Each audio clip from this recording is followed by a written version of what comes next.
Electromagnetic waves और electromagnetic waves in vacuum में देखने के बाद अब हम मूव होते हैं इलेक्ट्रोमैग्नेटिक वेव्स इन मैटर कि मैटर में इलेक्ट्रोमैग्नेटिक वेव्स का जो स्पीड होगी वो क्या होगी, और उसके बाद इलेक्ट्रिक फील्ड और मैग्नेटिक फील्ड का जो कंपोनेंट्स हैं उनका आपस में रिलेशन क्या, उनका रिलेशन क्या होगा, या फिर मोस्ट स्पेसिफिक उनके एम्पलीट्यूड्स का रिलेशन क्या होगा।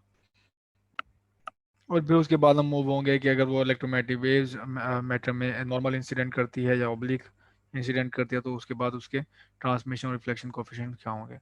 तो बुक जो हम फॉलो कर रहे हैं वो Griffiths third edition, electromagnetic waves in matter. तो जो हमने यहाँ पे मीडिया लिया है, मैटर लिया है, वो हमारे पास लीनियर मीडिया है। तो लीनियर मीडिया में जो हमारे पास रिलेशंस हैं इलेक्ट्रिक फील्ड का डी के साथ यानी कि डिस्प्लेसमेंट के साथ, और मैग्नेटिक फील्ड का ऑक्सिलरी फील्ड के साथ, वो बहुत ही सादा है। तो एक फर्दर हम सपोज करते हैं कि इनसाइड मैटर, तो हमने जो मैटर का रीजन लिया हुआ है हमने, वो है तो वैक्यूम नहीं है, वो मैटर है हमारे पास, और उस रीजन में हमारे पास कोई फ्री चार्ज नहीं है और ना कोई फ्री करंट है। तो वो सपोज आपने ली हुई है, वो रीजन लिया हुआ है आपने, एक वाटर का लिया हुआ है आपने, या फिर आपने कोई ग्लास लिया हुआ है, जो मर्जी लिया हुआ है, लेकिन उसमें कंडीशन है कि आपके पास फ्री करंट नहीं है और फ्री चार्जेस नहीं है। तो फ्री करंट नहीं होंगे तो ये आपके पास यहाँ पे del dot D is equal to rho f होता है, वो रो एफ जीरो हो जाएगा। यहाँ पर भी जो करंट की टर्म है हमारे पास खासतौर पे यहाँ पे वो जाती रहेगी। तो आपके पास इक्वेशन बहुत ही सादा बन जाएंगी, बिल्कुल वैसे ही जैसे हमारे पास वैक्यूम में थी। तो रिलेशन हमारे पास लीनियर लीनियर मीडिया में और होमोजीनियस मीडिया में, होमोजीनियस का मतलब हर पॉइंट पे मीडियम में एप्सिलॉन और परमिबिलिटी की जो वैल्यू है वो चेंज नहीं होती, हर पॉइंट पे हमारे पास सेम है।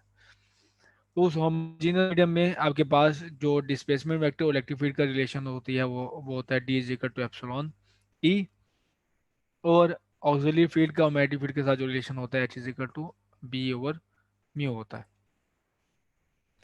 तो मैक्सवेल इक्वेशंस जो रिड्यूस हो जाएंगी इस केस में, जो लीनियर मीडिया के केस में, वो बन जाएंगी del dot E is equal to zero. क्या आप यहाँ पे डी की जगह पे आप एप्सिलॉन ई पुट कर दें तो ये del dot E is equal to zero बन जाएगा, del dot B as it is है। और यहाँ पे बी की जगह पे अगर आप पुट कर दें, आप यहाँ पे पुट कर दें इसको 1 ओवर म्यू बी, तो एच की जगह पे पुट कर दिया मैंने 1 ओवर म्यू इंटू बी, और ई की जगह पे था ई एप्सिलॉन, यहाँ पे डी है तो डी की जगह पे ई एप्सिलॉन आ जाएगा, तो आपके पास ये फैक्टर आ गया एप्सिलॉन ई। तो ये मैक्सवेल इक्वेशन बन जाएंगी हमारे पास। तो ये केस क्या है, एक हमारे पास मैटर है और मैटर कौन सा है हमारे पास, लीनियर मीडिया। तो लीनियर मीडिया के केस में मैक्सवेल इक्वेशन हमारे पास ये आ गई। ना सिर्फ लीनियर है बल्कि होमोजेनियस भी है। तो यहाँ से आप आसानी से देख सकते हैं कि स्पीड ऑफ लाइट क्या होगी, या स्पीड ऑफ जो इलेक्ट्रोमैग्नेटिक वेव है वैक्यूम में क्या होगी। वह v is equal to 1 over epsilon, epsilon और म्यू परमेबिलिटी जो म्यू है, और वो इक्वल टू है सी ओवर एन के। एन को इस केस में हम कहते हैं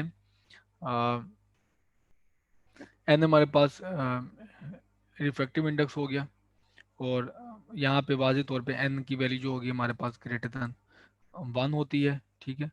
और अगर आपके पास मोस्टली मीडियम में ये होता है कि where n is the index for refraction, और हमारे पास जो मोस्ट मटेरियल होते हैं उसमें परमिबिलिटी इन फ्री स्पेस और परमिबिलिटी जो होती है इसमें मैटर में वो इक्वल होती है। जब आपके पास ये केस हो तो एन आपके पास सिर्फ बन जाएगा एप्सिलॉन और एप्सिलॉन आर, क्योंकि ये रिलेशन ये है।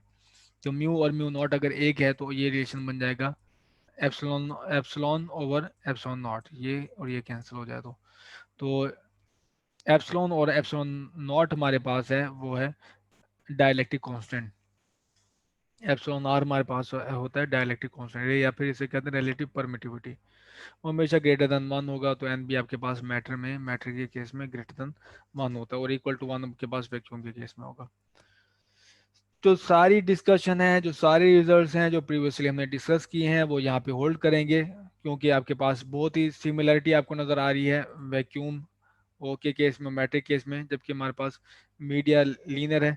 और हमें करना यह है कि वैक्यूम की इक्वेशन लेनी है और वैक्यूम की इक्वेशन में एप्सिलॉन नॉट को एप्सिलॉन से रिप्लेस कर देना है, म्यू नॉट को म्यू से रिप्लेस कर देना है, और सी को स्पीड ऑफ लाइट को आपने वी से, यानी कि speed of light, speed of electromagnetic wave in the matter, इससे रिप्लेस कर देना, तो सारी की सारी इक्वेशन आपके पास बन जाएंगे इलेक्ट्रोमैग्नेटिक, या एक्सप्रेशन आपके पास ट्रांसलेट हो जाएंगे electromagnetic waves in matter.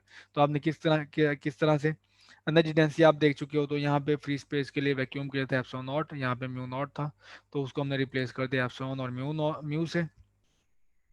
Poynting vector को S is equal to one और म्यू नॉट था, तो यहाँ पे हमारे पास आ गया S is equal to one और म्यू ई क्रॉस बी। और मोनोक्रोमेटिक प्लेन वेव के लिए आपके पास जो रिलेशन है एंगुलर फ्रीक्वेंसी का और वेव नंबर के साथ, वो हमारे पास ये है। वहाँ पे हमारे पास था वैक्यूम के केस में हमारे पास था डब्ल्यू इज इक्वल टू के सी, तो सी की जगह पे हमारे पास आ गया इस रिलेशन के मुताबिक वी। और अगेन यहाँ पे हमारे पास जो एम्पलीट्यूड का रिलेशन था वो था B naught is equal to one over C epsilon naught, तो यहाँ पे सी की जगह पे आ गया वन ओवर वी। और intensities I is equal to one over two epsilon V E naught square. Again epsilon naught को हमने रिप्लेस कर दिया एप्सिलॉन से, और वी सी को रिप्लेस कर दिया वी से। तो ये सारे हमारे पास रिलेशंस हैं जो कि हमने देखे हुए हैं, या फिर कुछ केसेस में हमने ड्राइव किया है इसे वैक्यूम के लिए।